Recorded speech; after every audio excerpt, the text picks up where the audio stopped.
Welcome to Wife Cheating Story. I hope you have an enjoyable and relaxing time listening. Let's get started. We're incredibly grateful for your support. Before we begin today's tale, tell us, which city or country are you joining us from? We love connecting with our global audience. Now, let's dive into today's story. Chapter 1. The Facade. Maxwell Thorne pulled into the driveway of his suburban home, the engine of his Tesla humming quietly before shutting off. The two-story house with its manicured lawn represented 5 years of hard work and sacrifice. 5 years of building a life with Laurel. He glanced at the passenger seat where a small velvet box sat. Inside was a diamond tennis bracelet he'd spent months saving for, a gift to celebrate their 5th wedding anniversary.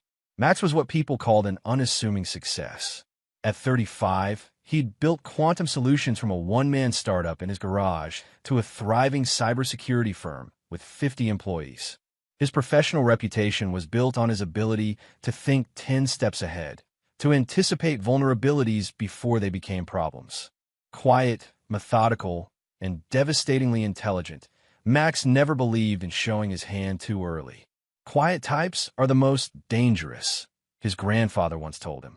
They watch and learn while everyone else is busy talking. That philosophy had served Max well in business, though Laurel often mistook his reserved nature for weakness. As he entered their home, Max heard Laurel's laughter from the kitchen. She was speaking on her phone, her voice dropping to a whisper as she heard the front door close. "I've got to go. He's home," she said, ending the call abruptly. "Working late again?" Max asked, setting his laptop bag on the counter. Over the past 6 months, Laurel had become increasingly distant, taking calls in private and disappearing for girls' nights that left her coming home in the early hours of the morning. Laurel rolled her eyes. "Some of us have a social life, Max." She tucked her phone into her pocket. At 32, Laurel Thorne remained as captivating as the day they'd met. Long auburn hair, calculating green eyes, and a smile that could disarm even the most suspicious observer. She'd once been a paralegal at the law firm Max hired for his company's first major contract.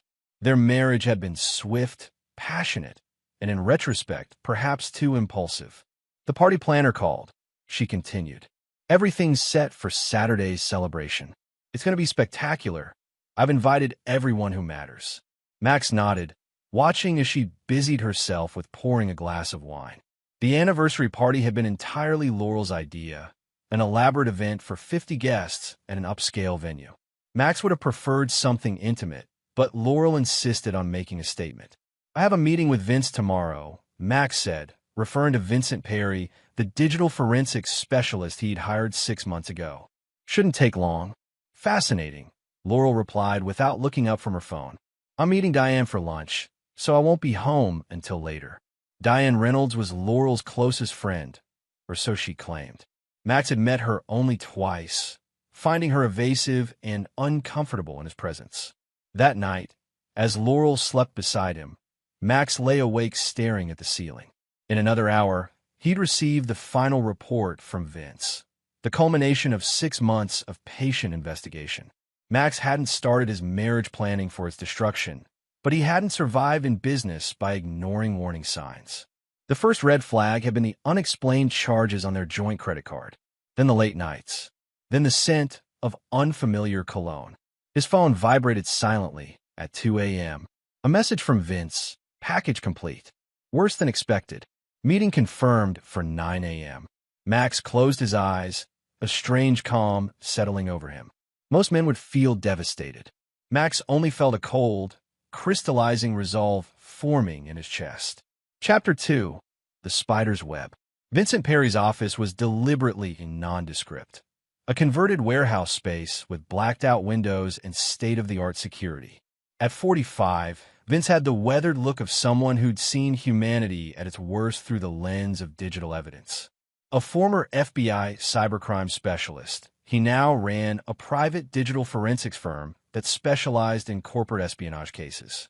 Max had hired him officially to audit quantum solution security protocols, but Vince's real assignment was far more personal. "Good to see you, Max," Vince said, closing the door to his private office. "Have a seat." Max sat down across from Vince's cluttered desk. I take it the news isn't good. Vince's expression was grim as he opened a laptop.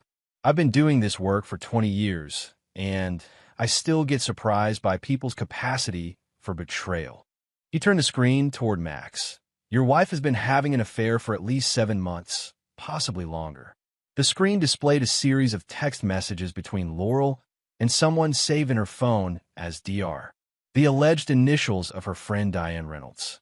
The messages were explicit, detailing meetups and intimate encounters.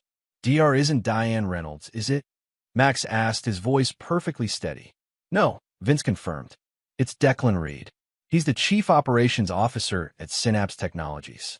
Max's jaw tightened. Synapse was Quantum Solutions' main competitor, a larger firm that had been trying to acquire Max's company for the past 2 years. Max had repeatedly declined their offers, believing his company's specialized security protocols were worth more than what Synapse was offering. There's more, Vince continued, scrolling through more files. They've been meeting at the Westridge Hotel twice weekly. But the real problem is this.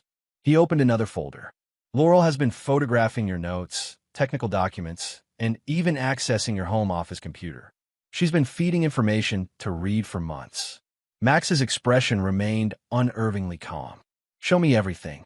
For the next hour, Vince methodically walked Max through the evidence. Location tracking data from Laurel's phone, financial records showing hidden cash withdrawals, hotel receipts, and most damning of all, dozens of photographs of Max's confidential business documents found in encrypted folders on Laurel's cloud storage.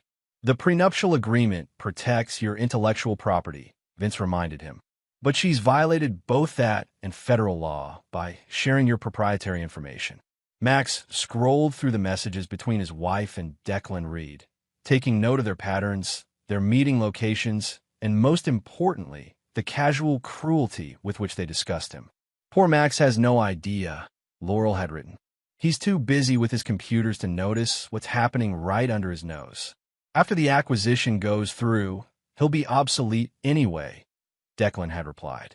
You'll be married to the COO of a unified company worth 10 times what his little shop is worth now. What do you want to do? Vince asked after Max had reviewed everything. You have grounds for divorce, criminal charges for industrial espionage, and a solid case to void the prenup clause that would otherwise entitle her to 30% of your company. Max closed the laptop slowly. Nothing yet. Our anniversary party is this Saturday. I want you to prepare 3 things for me. He pulled out a notepad and began writing detailed instructions. Vince's eyebrows rose as he read Max's requests. This is comprehensive. Are you sure? Entirely, Max replied. They believe I'm a spineless nerd who can be deceived and discarded. They've underestimated the wrong man. On his drive back to the office, Max made 2 calls. The first was to his attorney, Solomon Winters, a ruthless litigator who had represented Max since Quantum's founding. Sol, I need you to prepare divorce papers and be on standby this Saturday evening. Yes, I'm certain. I'll explain everything at dinner tonight. Max ended the call as he pulled into the parking lot of Quantum Solutions. His second call was to his head of security, former Marine Adrian Knox. Adrian, I need a personal security detail for this Saturday, and I need something retrieved from the Westridge Hotel. This stays between us. Entering his office, Max greeted his assistant Tessa with his usual quiet politeness. Your 11 o'clock with the Venture Capital Group is confirmed, she informed him. And Mrs. Thorne called to ask if you could pick up her dress from the boutique for Saturday. Thank you, Tessa. Please cancel all my appointments after 3 p.m. today. Something urgent has come up. As Tessa left, Max opened his desk drawer and pulled out a silver-framed photo from their wedding day.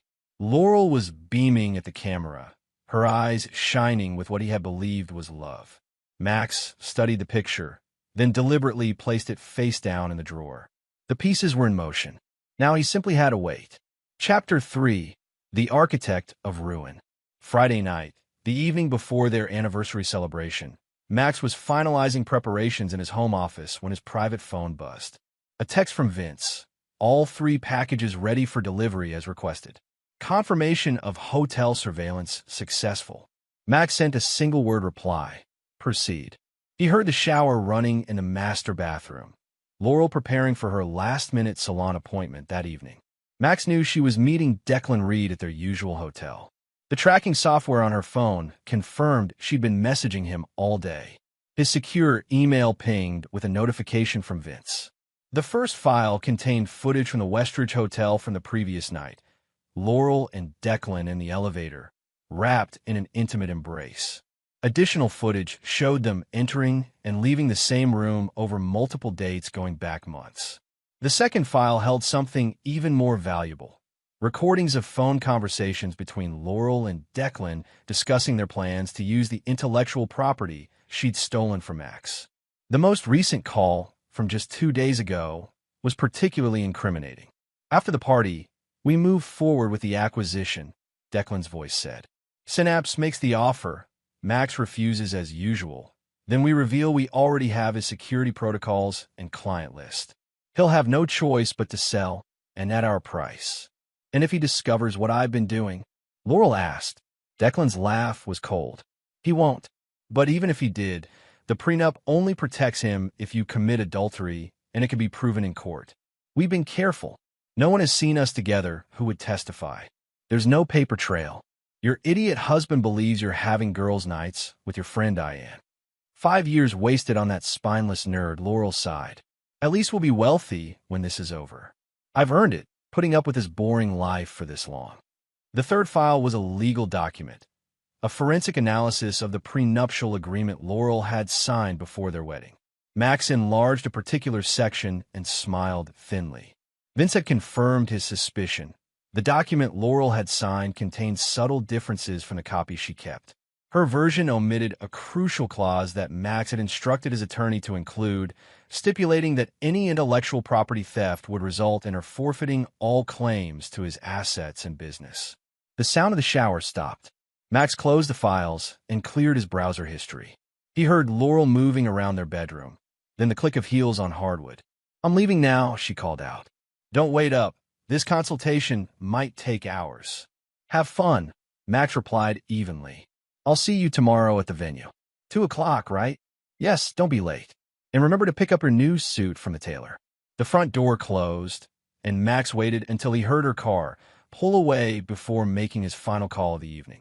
Solomon, are the divorce papers ready? Good. And a restraining order? Perfect. Have your associate bring them to the venue tomorrow at exactly 4:30 p.m. Yes, I'm absolutely certain. No, I won't change my mind, because by this time tomorrow, there won't be anything left to salvage. Max poured himself 2 fingers of whiskey and raised his glass to the empty room. Happy anniversary, Laurel, he murmured before downing the amber liquid in one swallow. Morning brought a flurry of text messages from Laurel, micromanaging every detail of the celebration. Max responded with brief, agreeable messages while methodically executing his own preparations. He visited his bank and transferred funds to newly established accounts. He met with Solomon for a final review of the legal strategy. He collected a package from Vince containing USB drives and sealed envelopes. By the time Max arrived at the luxurious Bellevue Hotel at exactly 2 p.m., he was the picture of calm. The event space had been transformed with elegant decorations, flowers, and champagne fountains, all charged to their joint credit card, of course. Laurel greeted him with a practiced smile, resplendent in a designer dress that had cost more than some people's monthly salary. You're on time. Miracle of miracles, she said, straightening his tie with manicured fingers. Try to smile and mingle, will you? These are important people. Important to her, perhaps. Max recognized several executives from Synapse Technologies among the guests, including the CEO, Bennett Walsh. Declan Reed stood by the bar, watching Laurel with poorly disguised hunger in his eyes. Max smiled politely, shook hands, and played the role of devoted husband as the celebration began. Cocktails flowed, a string quartet played, and professionally taken photographs documented what appeared to be a perfect marriage celebration. At precisely 4:15 p.m., Laurel tapped her glass for attention. The guests gathered around as she prepared to make a toast. Max positioned himself directly across the table from her, a manila envelope in his hand. 5 years ago, Laurel began, her voice carrying through the now-quiet room. I married a man I thought would be going places. Polite laughter rippled through the crowd. Instead, I've spent 5 years waiting for him to become the success he promised he'd be. Her friends smirked encouragingly. Declan watched with barely concealed amusement. Laurel raised her champagne glass higher. So here's to 5 years wasted on a spineless nerd, she said with a cruel smile. May the next 5 bring better opportunities. The guest's snickers died as Max slammed the envelope across the table with enough force to make the champagne glasses jump. Hilarious, Max said, his voice deadly calm. Because this counterfeit prenup means you walk away penniless. And those explicit messages with your brother's business partner? They've just been sent to everyone in your contacts. The color drained from Laurel's face as phones throughout the room began to buzz with incoming messages. What have you done? She whispered. Max's smile was cold as winter. I've merely ensured that everyone knows exactly who you are, Laurel, including your family. On cue, Solomon Winters entered the room with a younger associate, both carrying legal portfolios. The legal team has arrived with divorce papers, Max announced to the shocked crowd. I suggest we handle this before the cake is served. But as Laurel stood frozen in humiliation, Max knew the devastating revelation was yet to come. Chapter 4. The Glass House Shatters. The anniversary party descended into chaos within minutes of Max's announcement. Guests murmured and stared at their phones, viewing the explicit messages and photos that had just been mass distributed from Laurel's email account. Her brother, Clayton, who had arrived late, stared at Declan Reed with growing rage as he scrolled through his phone. You've been sleeping with my sister and my business partner? He demanded, advancing toward Declan. Declan backed away. Clay, I can explain. You told me the information was from a legitimate corporate source.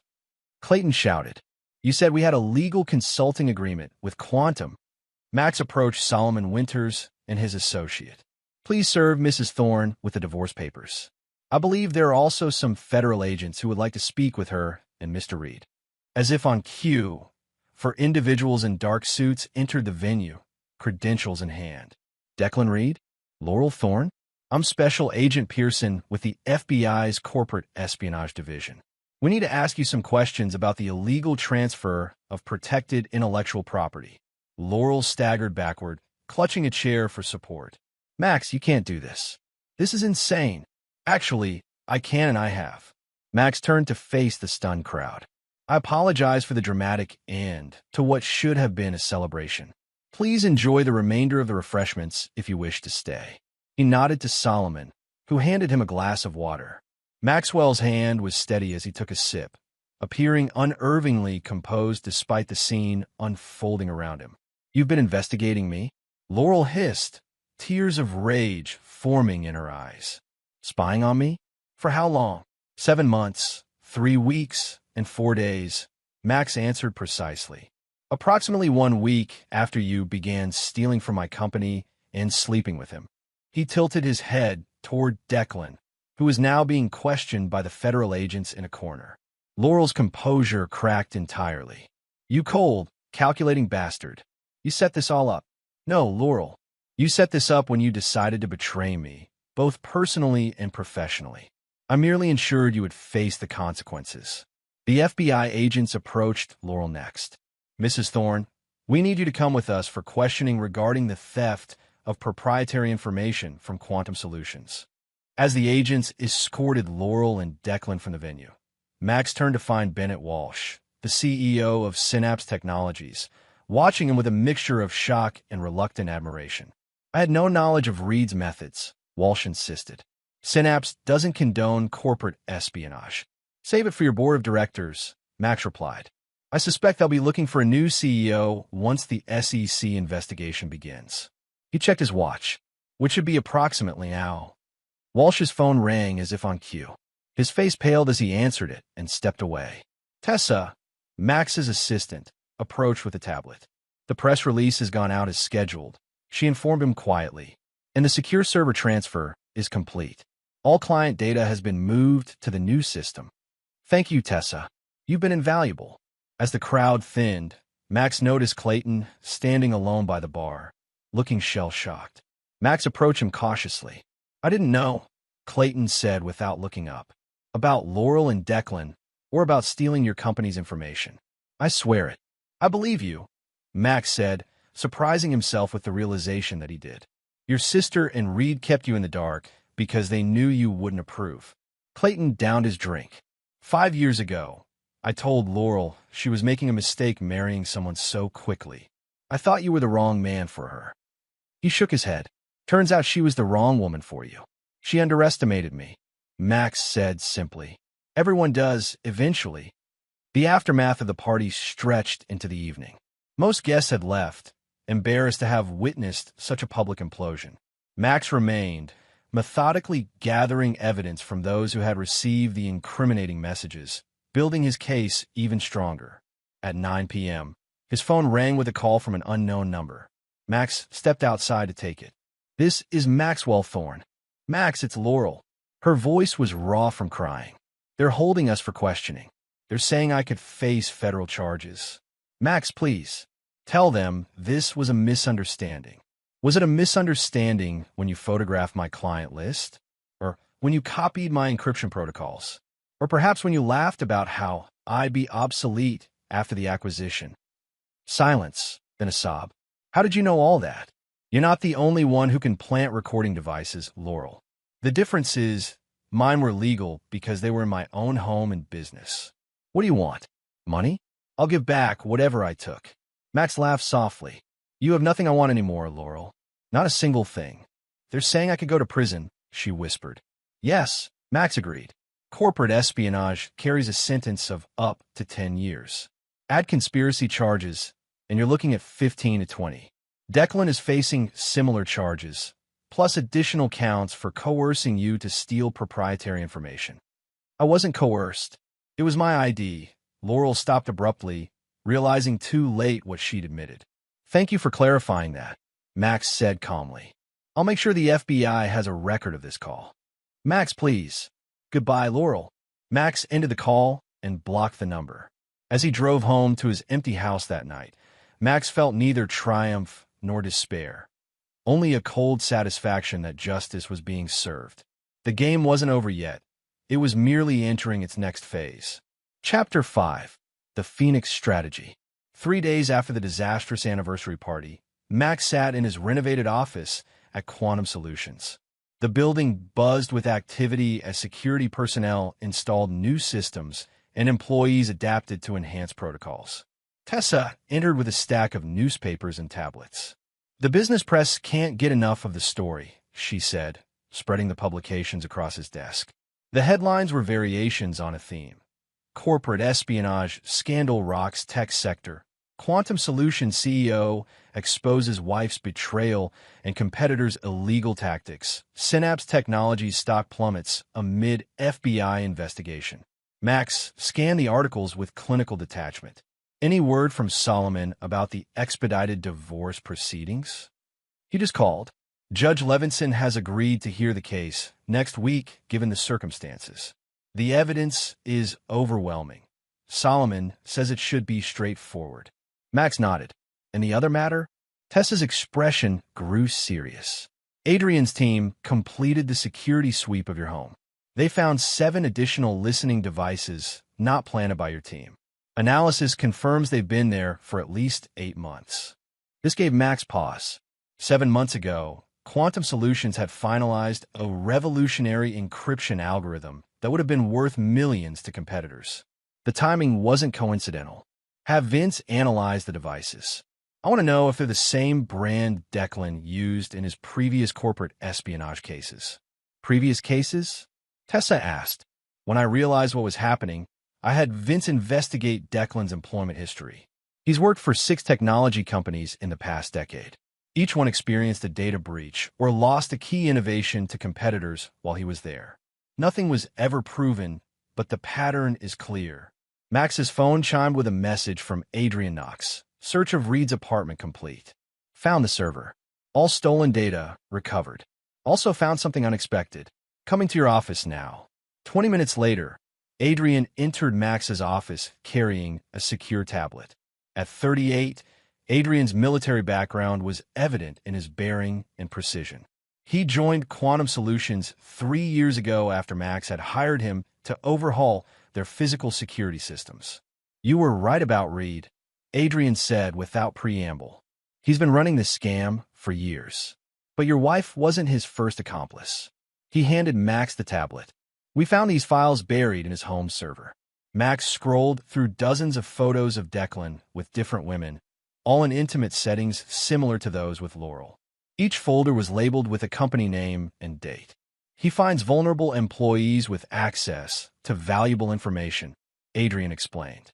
"Seduces them, manipulates them into stealing for him, then moves on once he has what he needs.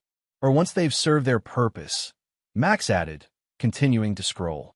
"Has the FBI seen this?" "Not yet. I thought you should see it first." Adrian hesitated. "There's more. We found evidence that Reed wasn't just working for Synapse. He's been selling information to multiple buyers, including some overseas entities that would raise national security concerns." Max set down the tablet. "International corporate espionage. That changes things." "It does," Adrian agreed. "And there's one more thing you should know. We found communications suggesting Reed has an offshore account with nearly $30 million. Money that rightfully belongs to the companies he stole from, including yours." Max leaned back in his chair, mind racing through possibilities. What would happen if this information reached the right people at those companies? They'd want justice, restitution, possibly revenge. Exactly. Max stood and walked to the window overlooking the city. "Adrian, I need you to compile a comprehensive file on every company Reed has stolen from. Contact them discreetly. Let them know we have evidence that can help them recover damages." "You're building a coalition against him," Adrian observed. "I'm ensuring that when Reed eventually tries to weasel his way out of this, and he'll find himself facing not just me, but an army of people he's wronged." That evening, Max met with Solomon Winters at an upscale steakhouse. The attorney had been his legal counsel since Quantum's founding days, when Max couldn't afford his full rates and Solomon had taken a chance on the promising startup. "The good news," Solomon said after ordering, "is that the divorce will be finalized quickly given the circumstances. The judge is appalled by the corporate espionage angle. Laurel won't get a penny from you or your company. And the charges against her?" Solomon grimaced. "That's more complicated. Her attorney is pushing for a deal. They're arguing she was manipulated by Reed, that she didn't understand the severity of what she was doing." Max's expression hardened. "She knew exactly what she was doing, Sol. I have recordings of her bragging about it." "I know, but prosecutors might offer her leniency in exchange for testimony against Reed, especially now that there's an international angle." Solomon studied Max's face. "Would that bother you, if she got a reduced sentence?" Max considered the question carefully. "What matters to me is that she faces consequences proportional to her actions. If her testimony helps bring down Reed's entire operation and everyone else involved, that serves a greater justice." Solomon looked relieved. "Good, because I've been approached by the FBI about a potential cooperation agreement. They believe Laurel can provide evidence against not just Reed, but executives at Synapse and other companies who knowingly purchase stolen information. On one condition," Max said. "Whatever deal she makes must include a public admission of guilt and full restitution to Quantum Solutions for damages." "That's reasonable. I'll communicate that to the prosecutors." Solomon hesitated. "There's something else. Laurel has been trying to contact you. She sent letters to the office and tried calling from different numbers. I have no interest in speaking with her. Understand that. But she's making claims about crucial information you don't have. Something about Reed's connections to your past." This caught Max's attention. "What does she mean?" "She wouldn't tell me. Said it was something only you would understand." Max frowned. His past before founding Quantum was straightforward. He'd worked at several tech firms, gaining experience before venturing out on his own. Nothing that would create any meaningful connection to Declan Reed. Unless, tell Laurel that if she wants to share this crucial information, she can do it through formal channels with her attorney present. I won't be manipulated into private conversations." Solomon nodded. "Wise approach. Now, about the civil suits against Synapse and their board members. As they discussed legal strategy, Max's phone buzzed with an email notification from Vince. The subject line read, "Urgent, found Reed's client list. You need to see this now." Max excused himself and stepped outside to call Vince. "What did you find?" Vince's voice was grim. Reed wasn't just selling to Synapse. He's been working with at least 6 other technology firms over the past decade, and one of them was Meridian Technologies. Max went very still. Meridian had been his employer 8 years ago, before he founded Quantum Solutions. He developed an early version of his security protocols there, only to have the company claim his work as their own intellectual property. The resulting legal battle had nearly bankrupted him before he fought his way free of their claims. When was Reed working with Meridian? 8 years ago, during your lawsuit with them. Vince paused. "Max, I think Reed may have been involved in Meridian's strategy against you back then." The timeline matches. The pieces clicked into place. This wasn't just about Laurel's betrayal or industrial espionage. It was personal. Reed had targeted Max specifically, perhaps out of vengeance for some perceived slight during the Meridian days. "Send me everything you have on the Meridian connection," Max instructed. "And Vince? Dig deeper. I want to know exactly why Reed came after me and how long he's been planning this." Max returned to the table, his mind racing with new possibilities. The game had just become considerably more complex and personal. Whatever Reed's ultimate plan had been, Max was now determined to ensure it ended with Reed's complete destruction. Chapter 6: The Counter-Move. 1 week after the anniversary party revelations, Max stood in the spacious conference room of Quantum Solutions, facing the anxious faces of his management team. The wall-to-wall windows offered a panoramic view of the city skyline, a visual reminder of how far the company had come under his leadership. "The federal investigation has expanded beyond Reed and Synapse," Max explained, his voice calm and measured. "Evidence suggests this corporate espionage network extends to multiple technology firms across the country. Quantum Solutions is now cooperating fully with authorities to dismantle it." Devin Myers, Max's chief technology officer and oldest friend, leaned forward. "What about our clients? Are they at risk?" "No," Max assured him. "Thanks to our contingency protocols, all client data was migrated to our secure backup systems before any compromise could occur. In fact, the attempted espionage has ironically become our greatest marketing tool." He gestured to Tessa, who distributed tablets to everyone at the table. "Our security subscription services have seen a 340% increase since the news broke. Companies are terrified of being the next Synapse. They want protection, and they're turning to the firm that exposed the espionage ring." Nods of approval circled the table as the executives reviewed the impressive revenue projections. "What about the personal side of things?" asked Fiona Blackwell, their chief financial officer.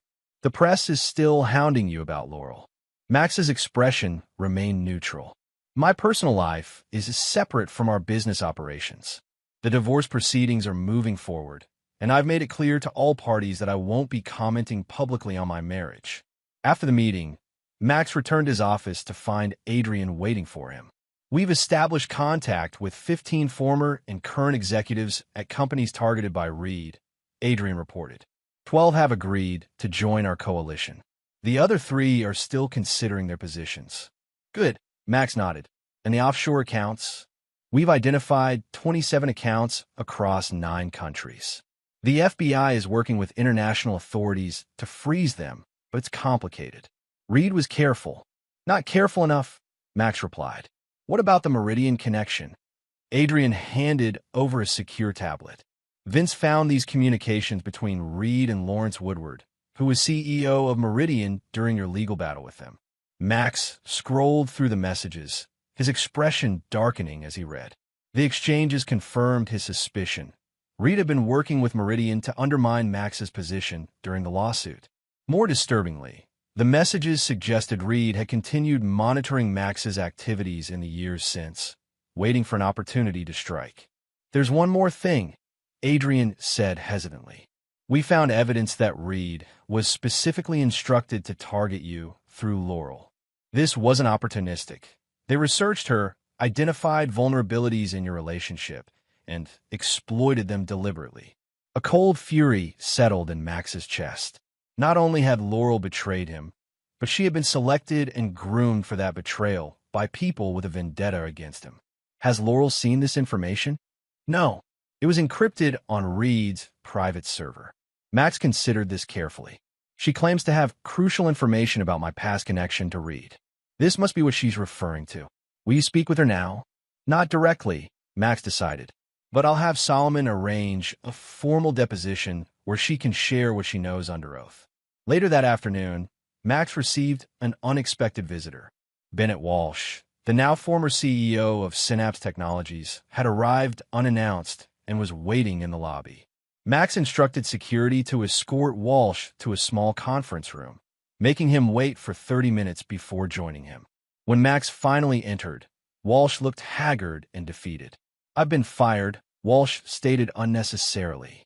"The board terminated me and is cooperating fully with federal investigators." "I'm not surprised," Max replied, remaining standing. "What do you want, Bennett?" "Information." Walsh leaned forward. "Did you know that Reed was working for other buyers besides Synapse? That he was playing us all?" "I discovered that recently, yes." "Then you should know that Reed isn't just a corporate spy. He's been using the information he gathers to manipulate markets, short stocks, and destroy companies from within." Walsh ran a hand through his thinning hair. "He didn't just want her technology, Max. He wanted to destroy quantum solutions entirely and absorb what was left at a fraction of its value." This aligned with what Max had uncovered about Reed's connection to Meridian. "Why are you telling me this now?" "Because Reed has contingency plans. Multiple ones. He anticipated being caught eventually and prepared accordingly." Walsh pulled a flash drive from his pocket. "This contains everything I know about Reed's operation, including names of his other clients and targets. I'm giving it to you because I suspect you're the only person who can actually stop him." Max didn't reach for the drive. "Why would you help me?" "Self-preservation," Walsh admitted. "I want immunity, and I know you have influence with the federal prosecutors now. Help me, and this information is yours." "Place the drive on the table and leave," Max instructed. "I'll have my security team analyze it. If the information proves valuable, I'll consider speaking with the prosecutors about reducing your charges." After Walsh departed, Vince's team confirmed the flash drive contained legitimate intelligence about Reed's operation, including evidence that Reed had employed similar tactics against at least 8 other technology companies over the past decade. That evening, as Max worked late in his office, his private line rang. The caller ID showed Solomon Winters. "Max, Laurel's agreed to a formal deposition tomorrow morning at 10. She's willing to reveal everything she knows about Reed's operation in exchange for consideration in sentencing." "I'll be there," Max confirmed.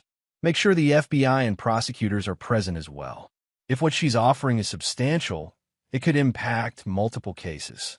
"One more thing," Solomon added. "Clayton, Laurel's brother, has reached out to me. He wants to meet with you privately. Says he has information about Reed that even Laurel doesn't know." Max considered this unexpected development. Clayton had appeared genuinely shocked by the revelations at the anniversary party, and Max's instincts said the man wasn't involved in his sister's betrayal. "Set it up for tomorrow evening. Neutral location, with security present." After ending the call, Max stood at his office window, watching the city lights. The pieces were aligning, but something still felt incomplete. Reed's operation was too sophisticated, too long-running to be the work of just one man with a grudge. There had to be someone else, someone powerful enough to provide Reed with the resources and protection he'd enjoyed for years. And Max was determined to uncover who that was, no matter the cost. Chapter 7. The Puppet Master. The conference room at Solomon Winters' law firm was arranged like a battlefield, with clear opposing sides. Max sat beside Solomon and 2 federal prosecutors, facing Laurel and her defense attorney across the broad mahogany table. Recording equipment and a court reporter documented every word of the formal deposition. Laurel looked markedly different after 2 weeks in custody. Her designer clothes had been replaced by a simple navy suit. Her makeup was minimal, and dark circles shadowed her eyes. She avoided looking directly at Max as the proceedings began. Mrs. Thorne has agreed to provide complete and truthful testimony regarding Declan Reed's corporate espionage operation in exchange for consideration during sentencing, her attorney stated for the record. Solomon leaned forward. Let's be clear. My client is not offering any guarantees regarding leniency. The value of Mrs. Thorne's information will determine any potential benefits in her case. The senior federal prosecutor, Elizabeth Dawson, nodded. The government is willing to consider cooperation as a mitigating factor, provided the information leads to additional arrests or the recovery of stolen assets. With the terms established, Laurel began her testimony. Her voice was subdued but steady as she described how she had met Declan Reed at a charity event 2 years earlier. He was charming, attentive. He'd ask questions about Max's work, seeming genuinely interested. I didn't realize he was gathering intelligence, she explained. The affair began 7 months ago, after he'd spent over a year cultivating our friendship. And when did he first ask you to provide information about quantum solutions? Dawson asked. He didn't ask directly at first. He mentioned how impressed he was with Max's innovations, how valuable they must be. Then he suggested that Max wasn't fully appreciating my contributions to his success. Laurel swallowed hard. He made me feel important, valued. Eventually, he convinced me that Max owed me more than I was getting from our marriage.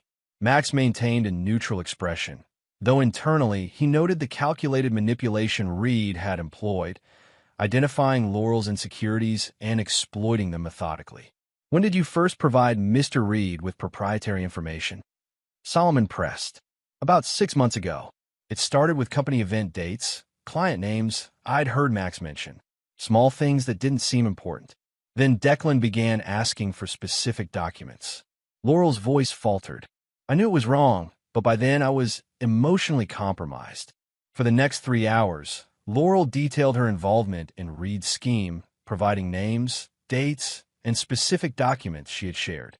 The federal agents took copious notes, occasionally exchanging glances as particularly significant information emerged. Then came the revelation Max had been waiting for. Did Mr. Reed ever mention why he targeted quantum solutions specifically? Dawson asked. Laurel finally looked directly at Max. Yes. He told me that Max was unfinished business from years ago, that he'd been monitoring Max's career since the Meridian lawsuit. She paused. Declan said Max had unknowingly crossed some very powerful people, and they had been waiting for the right opportunity to reclaim what was rightfully theirs. Did he identify these powerful people? Solomon inquired. Not directly, but he referred to someone he called the architect, someone who had been funding Reed's operations for years and had a particular interest in destroying Max. Max leaned forward. Did Reed mention any specific technology these people wanted from quantum solutions? Laurel nodded. The adaptive security protocol, your breakthrough encryption system. Declan said it was built on foundational work that rightfully belonged to the architect, and they wanted it back, along with all subsequent applications. The room fell silent as the implications sank in. Max's adaptive security protocol was the cornerstone of quantum solution success, a revolutionary approach to data protection that adapted to threats in real time. It had made the company a leader in cybersecurity practically overnight. Do you have any information about this architect's identity? Dawson asked. Only that it's someone with government connections, Laurel replied. Someone powerful enough to bury legal challenges and operate without scrutiny for years. After the deposition concluded, Max and Solomon remained behind while the others departed. She's holding something back, Max said once they were alone. Solomon raised an eyebrow. You got that too? When she mentioned government connections, her left hand tensed. Classic tell. There's more she knows about this architect that she's not sharing. Max stood, straightening his jacket. I need to speak with Clayton tonight. His information might fill in the gaps. Be careful, Solomon warned. If this conspiracy is as far-reaching as it appears, you're making some very dangerous enemies. Max's smile was cold. They made an enemy of me first. They're about to discover that was a catastrophic mistake. That evening, Max met Clayton at a private dining room in an upscale restaurant. Security personnel discreetly positioned themselves nearby, and Adrian stood guard outside the door. Clayton looked nearly as exhausted as his sister had. "Thank you for meeting me," he said as Max sat down. "I know you have every reason to hate my entire family right now." "I don't hate you, Clayton. You weren't involved in your sister's betrayal." "No, but I should have seen it happening." Clayton ran a hand through his hair. The signs were there. Laurel's sudden interest in your work, her excessive spending, the late nights. I just didn't want to believe my sister could do something so calculated. "What information do you have that Laurel doesn't?" Max asked, getting straight to the point. Clayton pulled out his phone and opened a secure messaging app. "After your anniversary party, I started investigating Declan myself. He wasn't just my sister's lover. He was my business partner. I needed to know how compromised my company was." He placed the phone on the table, displaying a series of messages. "I found these encrypted communications on our company server. They're between Declan and someone using the handle architect. Based on the timestamps, they go back 3 years, before Declan even met Laurel." Max scrolled through the messages, his expression hardening as he read conversations detailing a long-term operation targeting not just quantum solutions, but Max personally. "There's more," Clayton continued. "I managed to identify the architect." He pulled a folder from his briefcase and slid it across the table. "His name is Senator Victor Hammond." Max opened the folder to find photographs and documents linking Hammond, a powerful senior senator who chaired the Technology and National Security Committee, to Reed's espionage network. "Hammond was a major investor in Meridian Technologies during your lawsuit with them," Clayton explained. "He lost millions when the company's stock tanked after you won your case.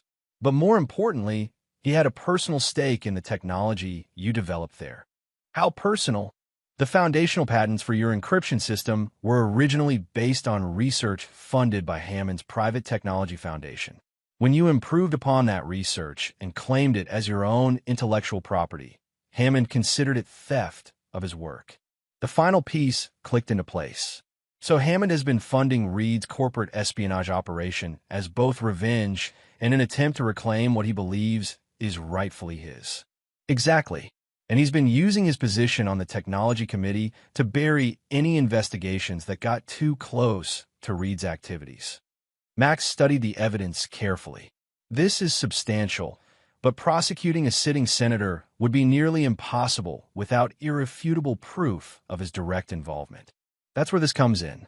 Clayton produced a small voice recorder. "During our last partnership meeting, Declan received a call from Hammond. I recorded it without Declan's knowledge. Hammond explicitly discusses their operation against you and mentions several other companies they've targeted." Max took the recorder. "Why are you giving me this?" "Hammond could destroy your company if he discovers your involvement." "Because it's the right thing to do," Clayton answered simply. "And because I owe you for what my sister did. Besides, Hammond has already started dismantling my company through regulatory pressure. I have nothing left to lose." The next morning, Max met with Vince, Adrian, and Solomon to review the evidence against Hammond and plan their next move. "If we take this to the FBI directly, Hammond could use his influence to bury it," Vince warned. "He's got allies throughout the Justice Department." "Then we don't go through official channels yet," Max decided. "We build an airtight case first, gathering evidence from every company Hammond and Reed have targeted. We create a coalition so powerful that even a senator can't silence it." "That's a dangerous game," Solomon cautioned. "Hammond won't just roll over. He'll strike back with everything he has." "I'm counting on it," Max replied with a cold smile. "Because when he does, he'll make mistakes. And that's when we'll have him." The trap was set.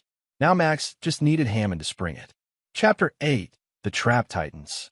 3 weeks after receiving Clayton's evidence, Max stood in his newly renovated penthouse apartment overlooking the city. He'd sold the house he'd shared with Laurel, refusing to live surrounded by memories of betrayal. The minimalist space reflected his current mindset, clean, uncluttered, and focused entirely on the tasks ahead. His phone rang, Adrian calling with their daily security update. "Hammond's made his move," Adrian reported without preamble. "The Technology Committee has announced a special investigation into potential security vulnerabilities in private cybersecurity firms. They've named Quantum Solutions as their first target for review." Right on schedule, Max replied, unsurprised. Have they issued the subpoenas yet? Just came through. They're demanding access to our client list, security protocols, and your personal communications going back 5 years. Excellent. Implement Countermeasure Phoenix immediately. Countermeasure Phoenix was the contingency plan Max had developed specifically for this scenario. For weeks, his team had been building a carefully curated collection of documents and communications that, while appearing legitimate, contained subtle markers and encrypted tracking protocols. When Hammond's team accessed these files, they would unknowingly trigger sophisticated monitoring systems that would record their every action. Already underway, Adrian confirmed. Solomon will respond to the subpoena tomorrow with the prepared documents. Vince's team is standing by to track access patterns. Perfect. What about our coalition? 22 companies confirmed. Their evidence packages are ready for simultaneous release if Hammond escalates further. Max ended the call and turned to his wall of digital displays, each monitoring different aspects of the operation against Hammond. The senator had taken the bait, using his committee powers to launch a thinly veiled attack on quantum solutions. Now Max needed to let Hammond think he was winning, right until the moment the trap closed. The next day, Max deliberately maintained a high profile, attending a technology conference where reporters inevitably questioned him about the committee investigation. Quantum Solutions welcomes any opportunity to demonstrate the integrity of our security systems, he told them with practiced confidence. We have nothing to hide and will cooperate fully with Senator Hammond's committee. Privately, Max had already begun leaking carefully selected information to trusted journalists about Hammond's investment history and connections to compromised companies. Not enough to trigger immediate suspicion, but sufficient to plant seeds of doubt about the senator's objectivity in investigating quantum. 3 days later, Hammond escalated as expected, calling Max to testify before his committee in a public hearing. The summons was delivered with obvious satisfaction by Hammond's chief of staff. Solomon met Max at his office to prepare. This hearing is a setup, the attorney warned. Hammond will try to paint you as a security risk, potentially even suggest you've been selling secrets to foreign entities. I know, Max nodded. That's why we're going to give him exactly what he expects at first. On the morning of the hearing, Max entered the committee room in a perfectly tailored suit, projecting calm confidence despite the bank of cameras and packed gallery. Senator Hammond sat at the center of the raised committee dais, his silver hair and distinguished appearance masking the predatory gleam in his eyes. Mr. Thorne, Hammond began after the preliminaries, your company has developed encryption technologies that protect sensitive data for numerous government contractors. Yet recent events suggest your own security protocols may be compromised. How can the American people trust their national security to systems that couldn't even prevent your wife from stealing company secrets? The question was designed to humiliate and unbalance Max. Instead, he leaned slightly forward into the microphone. Senator, the breach you reference was identified and contained by our internal security systems. In fact, it was our protocols that allowed us to track the extraction of information, identify the recipients, and provide evidence to federal authorities. Max paused. I would suggest that the real question is why certain individuals were so interested in obtaining our security algorithms. Hammond's jaw tightened almost imperceptibly. Mr. Thorne, I remind you that you're here to answer questions, not pose them. Of course, Senator. I'm simply providing context for your inquiry. For the next hour, Hammond and his allies on the committee attempted to trap Max with technical questions, insinuations about his personal life, and not-so-subtle suggestions that quantum's technologies might be based on misappropriated research. Max responded with precise, measured answers that revealed nothing they didn't already know while projecting absolute transparency. Then came the moment Max had been waiting for. Mr. Thorne, Hammond said with barely disguised contempt, documents provided to this committee suggest that the core algorithms in your adaptive security protocol bear striking similarities to research conducted under a government grant at Meridian Technologies, research you had access to before founding your company. How do you respond to allegations that your success is built on stolen intellectual property? Max allowed a brief silence before answering. Senator, I'm curious about the provenance of these documents. Since the only entities with access to both Meridian's research and Quantum's algorithms would be those engaged in corporate espionage against both companies. Murmurs rippled through the gallery as Hammond's complexion reddened slightly. The committee has various sources of information, Mr. Thorne. Answer the question. I'd be happy to, Senator. The algorithm in question was developed entirely by me after my departure from Meridian. While it built upon publicly available research, as all innovation does, the specific implementations that make it effective are original work protected by 12 separate patents. Max's voice remained steady. Interestingly, the only challenge to those patents came from a shell company that investigation revealed was funded through a series of offshore accounts tied to a private technology foundation. Hammond's knuckles whitened around his pen. Mr. Thorne, these insinuations— I'm not insinuating anything, Senator, Max interrupted smoothly. I'm simply providing the factual history requested by the committee. Would you like me to continue with additional details about that technology foundation's financial backers? Hammond abruptly changed course. Let's move on to questions about your company's client list. For the remainder of the hearing, Hammond retreated to safer territory, asking procedural questions that Max answered with meticulous accuracy. When the session concluded, reporters immediately surrounded Max in the hallway. Mr. Thorne, were you suggesting that Senator Hammond has a conflict of interest in this investigation? One journalist asked. I simply provided factual responses to the committee's questions, Max replied diplomatically. Any interpretation beyond that would be speculative. As Max departed the Capitol building, his phone buzzed with a message from Vince. They've accessed the bait files. Tracking systems active. Hammond's chief of staff downloaded everything 5 minutes after the hearing ended. Phase 1 complete. Now came the counterattack. The next morning, front-page headlines across major newspapers raised questions about Hammond's financial interests in companies competing with Quantum Solutions. Financial analysts began highlighting unusual patterns in stocks of companies investigated by Hammond's committee over the years. By afternoon, 3 separate ethics watchdog organizations had announced investigations into potential conflicts of interest. Hammond's office released a blistering statement denouncing the coordinated smear campaign against him and announcing expanded hearings into Quantum's business practices.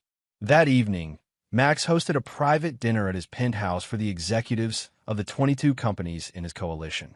Among them were CEOs of firms that had lost millions to Reed's espionage operation, all of them now united against Hammond. Tomorrow, Hammond will escalate further, Max told the assembled group. He'll deploy federal agencies, regulatory pressure, and possibly even plan evidence suggesting national security violations. We need to be prepared to move quickly when that happens. Nadia Harlow, CEO of a biotech firm that had been targeted by Reed 3 years earlier, raised her glass. We're ready.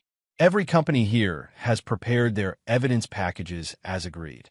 When you give the signal, we release everything simultaneously to the press, to regulatory bodies, and to the FBI's Public Corruption Unit. The key, Max emphasized, is timing. Hammond needs to commit himself fully to destroying me before we spring the trap. Otherwise, he could still squirm free. The next day brought Hammond's counterstrike, more severe than even Max had anticipated. Federal agents arrived at Quantum Solutions with expanded warrants, seizing servers and documents. Trading of the company's stock was temporarily suspended pending a regulatory investigation. Max himself was publicly named in a national security inquiry. For anyone watching, it appeared Hammond was systematically dismantling Max and his company. Behind the scenes, however, every action furthered Max's strategy. The seized servers contained additional tracking systems that recorded precisely which files were examined and by whom. The regulatory investigation provided a perfect opportunity to present evidence of Hammond's conflicts of interest directly to authorities. Even a national security inquiry played into Max's hands, as it gave him standing to demand classified information about Hammond's committee activities through his attorneys. When Hammond made his fatal error, it came from overconfidence. Believing he had Max cornered, the senator gave an exclusive interview claiming he had evidence that Quantum Solutions had been selling sensitive encryption technologies to foreign entities, a treasonous act, if true. It was the final element Max needed. The accusation was specific, defamatory, and provably false. More importantly, it represented Hammond abusing his office to make false claims against a private citizen. Max gave the signal. Within hours, all 22 companies in the coalition simultaneously released their evidence packages to the media, regulatory bodies, and law enforcement agencies. The coordinated action created a tsunami of information too substantial to ignore or suppress. Security footage showing Reed meeting with Hammond. Financial records linking Hammond's foundation to Reed's offshore accounts. Recordings of phone calls discussing the targeting of specific companies. Email chains revealing Hammond's direct involvement in suppressing previous investigations. Most damning of all was the evidence that Hammond had personally directed Reed to target Max through Laurel, with the explicit goal of destroying both Max personally and professionally as revenge for the Meridian lawsuit. Hammond's decades-long corporate espionage operation was exposed in its entirety, with incontrovertible evidence of his role as the architect behind it all. The trap had closed. Now came the reckoning. Chapter 9, The Final Verdict. The federal courthouse bustled with activity as Max made his way through security checkpoints.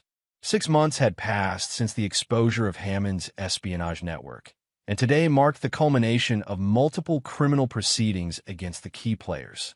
Max nodded to Solomon, who waited for him in the main hallway. Together, they entered Courtroom 3, where Declan Reed's sentencing hearing was about to begin. The once charming corporate spy looked diminished in his orange jumpsuit, his confident smile replaced by the haunted expression of a man facing decades in federal prison. Reed had been convicted on 37 counts of corporate espionage, conspiracy, wire fraud, and racketeering. Max took a seat in the gallery, ignoring Reed's attempt to catch his eye. After victim impact statements from representatives of targeted companies, the judge delivered her ruling. Mr. Reed, your crimes represent an extraordinary breach of trust and a sophisticated attack on American businesses. The evidence shows you operated with calculated precision over many years, causing billions in damages to dozens of companies. The judge adjusted her glasses. I hereby sentence you to 28 years in federal prison without the possibility of parole for the first 20 years. Reed's shoulders slumped as he was led away by marshals.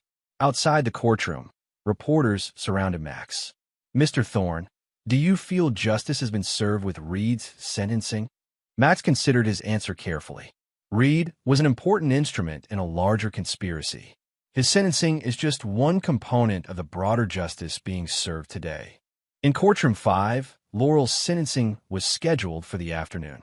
Max debated whether to attend before ultimately deciding his presence was necessary for closure. When he entered, Laurel was already seated beside her attorney, her once immaculate appearance now subdued in a simple navy suit. She noticed Max immediately, her expression flickering between shame and something harder to define, perhaps regret, perhaps resentment. After their divorce had been finalized, she had attempted repeatedly to contact him, but Max had maintained his distance, allowing their communication to flow only through legal channels. As the proceedings began, the prosecutor outlined Laurel's crimes, but also acknowledged her cooperation. The defendant's testimony was instrumental in building cases against higher-level conspirators, including former Senator Hammond. While her crimes were serious, her assistance to the government has been substantial and ongoing. Laurel's attorney emphasized her client's remorse and the manipulation she had endured from Reed. When given the opportunity to speak, Laurel stood and faced the judge. I take full responsibility for my actions, she began, her voice steady despite obvious tension. I betrayed my husband's trust, violated legal and ethical boundaries, and participated in crimes that harmed many people and businesses. While I was manipulated by Declan Reed, the choice to participate was ultimately mine. She paused, stealing a glance at Max before continuing. I have cooperated fully with authorities and will continue to do so. I ask not for leniency, I don't deserve, but for the opportunity to eventually make amends for the damage I've caused. The judge considered her statement before delivering the sentence.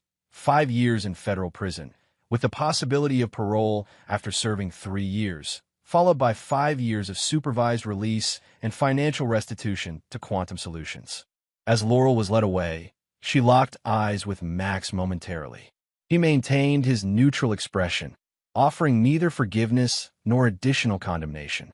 Some betrayals went beyond what could be pardoned, and Max had made peace with closing that chapter of his life permanently. The most significant proceeding occurred in Courtroom 1, where Senator Victor Hammond faced the culmination of his spectacular fall from power. Max joined a packed gallery for the sentencing hearing of the once untouchable politician. Hammond had been convicted on multiple counts of conspiracy, racketeering, abuse of office, obstruction of justice, and violation of ethics laws. The evidence assembled by Max's coalition had been overwhelming, leaving Hammond's high-priced legal team with few defenses. When Hammond was brought in, the former senator appeared dramatically aged by his 7 months in custody. Gone was the commanding presence that had intimidated congressional witnesses for decades. In its place stood a diminished figure whose eyes still burned with resentment when they briefly met Max's gaze. After the prosecutor's statement outlining the extraordinary scope and duration of Hammond's crimes, the judge invited the former senator to speak. Hammond approached the podium with as much dignity as his shackles allowed. "Your Honor, while I respect this court's verdict, I maintain that my actions were always in service to national security interests. The technologies developed by companies like Quantum Solutions carry significant implications for America's cybersecurity landscape. My oversight was aggressive but necessary." The judge's expression made clear she found this characterization unconvincing. "Senator Hammond, the evidence presented during your trial demonstrated conclusively that your actions were motivated by personal financial gain and vengeance, not national security concerns. Your abuse of your position represents one of the most significant betrayals of public trust this court has encountered. The sentence, when delivered, was appropriately severe: 35 years in federal prison, forfeiture of all assets connected to his criminal enterprise, and $400 million in restitution to the companies he had targeted.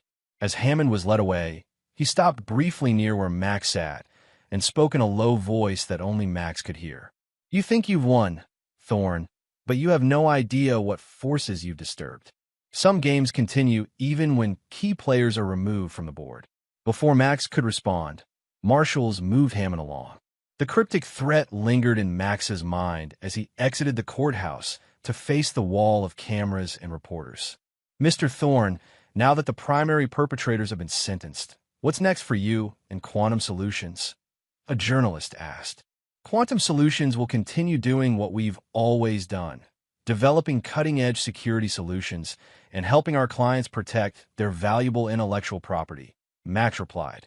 "The exposure of this espionage network has created unprecedented demand for our services, and we're expanding to meet that need." And personally, the reporter pressed, "These proceedings must represent the end of a difficult chapter in your life." Max considered the question thoughtfully. Justice has been served, but that doesn't erase the damage done. Moving forward means focusing on building rather than dwelling on what was destroyed. That evening, Max hosted a small gathering at his penthouse for those who had stood by him throughout the ordeal: Devin, Tessa, Adrian, Vince, Solomon, and a few others who had proven their loyalty. Clayton had been invited, but declined, still working through his complicated feelings about his sister's role in the conspiracy. As glasses were raised in a toast to their collective victory, Max stepped onto his balcony for a moment of solitude. The city stretched before him, lights twinkling against the darkening sky.